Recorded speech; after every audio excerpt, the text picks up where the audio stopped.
Bahkan katanya banyak pengunjung, kru film, dan juga warga setempat, mereka itu mengaku mendengar suara-suara aneh.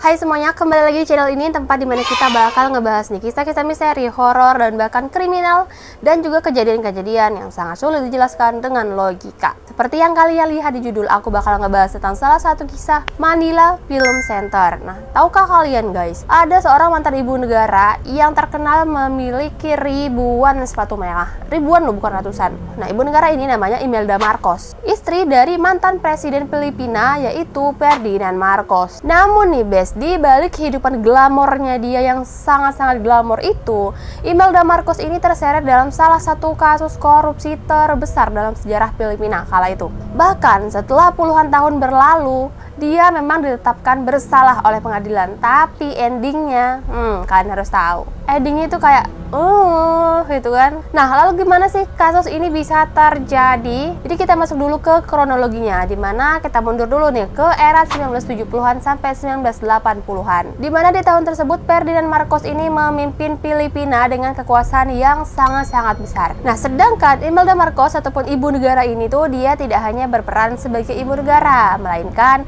dia juga memegang berbagai jabatan yang ada di pemerintahan. Setelah rezimnya jatuh di tahun 1986, pemerintah Filipina akhirnya mulai menyelidiki kekayaan keluarga Marcos. Seperti biasa, hasil penyelidikannya mengejutkan banyak orang. Keluarga Marcos ternyata diduga menyimpan uang dalam jumlah yang sangat-sangat besar di luar negeri, terutama di bank Swiss. Nah, uang-uang tersebut diduga berasal dari penyalahgunaan kekuasaan dan juga dana negara. Nah, kita masuk dulu ke salah satu pembangunan oleh ibu negara yang memang ditinggalkan, dan dalam pembangunan itu dia menghabiskan jutaan dolar. Namanya ini adalah gedung Manila Film Center, di mana di tahun 1981 nih dibangun atas perintah ibu negara yaitu si Imelda Marcos tadi. Dia kala itu memiliki ambisi yang sangat besar untuk mengangkat nama Filipina dalam kancah perfilman Asia. Jadi, Manila Film Center ini sendiri adalah sebuah gedung nasional yang terletak di ujung barat daya kompleks kebudayaan Filipina, tepatnya di Pasay, Filipina. Manila Film Center ini sendiri ditopang oleh lebih dari 900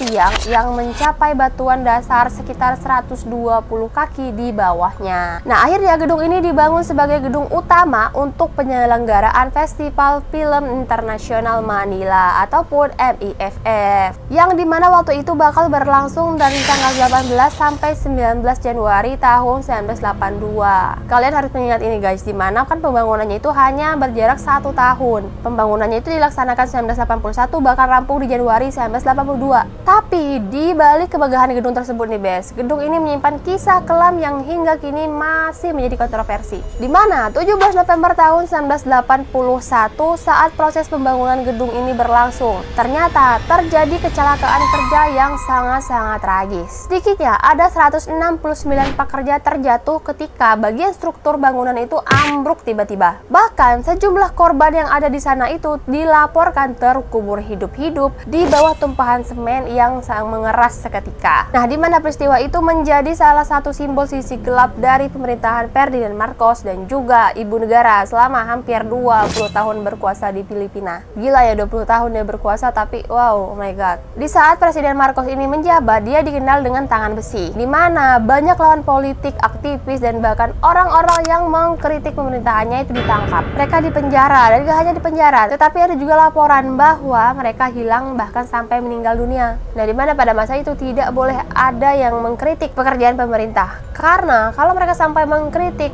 maka beresiko dengan kelangsungan hidup mereka. Bahkan korupsi besar-besaran pun mewarnai pemerintahan Ferdinand Marcos. Berbagai laporan menyebutkan bahwa miliaran dolar uang negara itu hilang selama ia berkuasa. Bahkan sebagian dana juga digunakan oleh istrinya yaitu si Imelda Marcos tadi. Untuk apa ibu-ibu negara ini menghabiskan uang sebanyak itu? Ya untuk kehidupan mewahnya dia, hidup glamornya dia, beli sepatu kan, dan untuk proyek-proyek ambisiusnya dia yang bahkan gagal total. Karena Imelda Marcos ini dikenal sebagai seorang yang gemar banget mengkoleksi barang-barang mewah. Nah, dimana kan dia punya tuh sepatu 1000 pasang. Di satu rumah itu isinya sepatu semua. Saat keluarga Marcos ini jatuh dari kekuasaan, ribuan pasang sepatu itu ditemukan di kediamannya, yang dimana menjadikannya simbol kemewahan berlebihan di tengah kesulitan rakyat Filipina. Nah, gila nih bes ya, kalian bayangin ada ibu negara mengoleksi 1000 sepatu. sepatu. Jadi sehari ganti sepatu gitu. Selain ibu negara itu menghabiskan untuk beli sepatu mewah, Imelda juga menghabiskan dana negara untuk ngebangun berbagai proyek-proyek mercusuar. Nah, di mana dia itu punya ambisi untuk menjadikan Manila sebagai pusat budaya dan juga hiburan di Asia. Tapi proyek-proyek yang dibuat oleh ibu negara ini tuh sering banget dikritik karena lebih mengutamakan gengsi daripada kebutuhan. Salah satunya apa nih, biasanya itu Manila Film Center yang dibangun sama dia gitu. Proyek megah yang memang dikenal karena kecelakaan konstruksi tragis yang menewaskan banyak banget pekerja. Karena hanya memberi waktu sekitar 1 tahun untuk menyelesaikan proyek mercusuar tersebut, yang waktu itu nilainya mencapai 25 juta dolar Amerika Serikat. Yang dimana mereka membutuhkan 4.000 pekerja, harus bekerja siang malam dan bahkan mereka sip-sipan. Jadi ada sip pagi, ada sip siang, ada sip malam untuk ngebangun gedung tersebut. Walaupun pembangunannya terus dikebut, bekerja dari pagi sampai malam sampai sip-sipan, target penyelesaian ini untuk Januari tahun 1982 ini tidak tercapai. Tepat di tengah proyek yang masih berantakan itu, sebanyak 17 film akhirnya diputar dan ibu negara Imelda Marcos ini tampak percaya diri saat tampil sebagai pembaca nominasi serta memberi penghargaan. Sayangnya nih guys ya, kondisi gedung yang masih belum rampung itu dan bahkan ditambah suasana yang sangat mistis karena kejadian di tahun 1981 itu membuat para tamu undangan termasuk sejumlah artis Hollywood memilih untuk pulang lebih awal. Dan juga festival film tersebut akhirnya dianggap gagal total dan menyisakan utang yang sangat-sangat besar. Akhirnya karena meninggalkan utang yang sangat besar, sang ibu negara ini memikirkan gimana caranya agar gedung ini tetap terpakai. Nah, akibatnya waktu itu Imelda Marcos terpaksa mengizinkan untuk menayangkan film-film kayak film-film dewasa di salah satu gedung tersebut.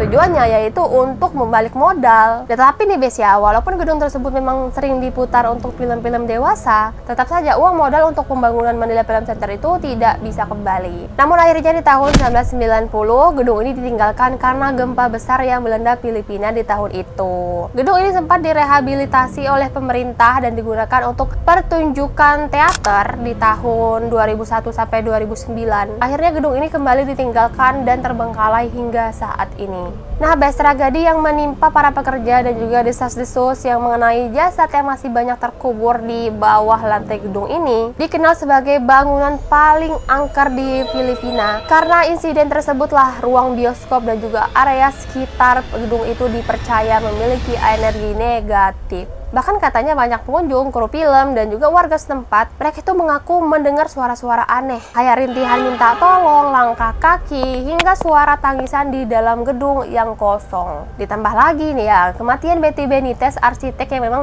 ditugaskan untuk membangun gedung ini, dia meninggal dunia akibat kecelakaan. Nah, kecelakaannya itu nggak lama setelah festival tersebut terlaksana. Dimana kejadian tersebut sering dianggap sebagai kutukan dari para pekerja yang jasadnya terkubur di sana. Hingga di tanggal 9 November 2018 akhirnya ibu negara ini dinyatakan bersalah. Nah, Imelda Marcos divonis bersalah dengan 7 kasus korupsi dan dia dijatuhi hukuman penjara 42 sampai 77 tahun penjara. Ini nih yang ngeselnya, tetapi dia tuh nggak langsung menjalani hukuman karena dia mengajukan banding dan bahkan dibebaskan dengan jaminan. Sama aja nggak sih kayak di Konoha gitu kan. Yang penting lo punya duit, ya udah lu bebas. Alasannya itu kesehatan dan juga usia lanjut karena ibu negara di saat dia mendapatkan hukuman tersebut dia tuh sudah tua. Nah, karena itulah guys, sampai saat ini Manila Film Center itu masih terbengkalai dan menjadi salah satu tempat yang sangat berhantu di Asia. Nah, kalau kalian jalan-jalan ke Filipina nih ya, siapa tahu kalian ke Manila gitu, tertarik untuk hal-hal mistis ataupun hal-hal goib, bisa kalian coba di sana. Ataukah kalian memang tidak seberani itu bahkan untuk lewat di depan gedung tersebut? Dan menurut kalian gimana tentang kasusnya ibu negara Imelda Marcos ini, yang dimana akhirnya dia itu tidak dipenjara? Tuntutannya doang yang banyak, tapi dia tidak dipenjara karena jaminan dibilangnya karena udah tua dan juga karena faktor kesehatan. Nah, kalian bisa tuliskan pendapat kalian di kolom komentar di bawah. Nah, best, terima kasih buat kalian sudah nonton video ini sampai akhir dan sampai ketemu lagi di videoku berikutnya. Dan jangan lupa klik like, komen, dan juga subscribe-nya di bawah. Dan nantikan video-videoku berikutnya. See you di next video. Bye-bye.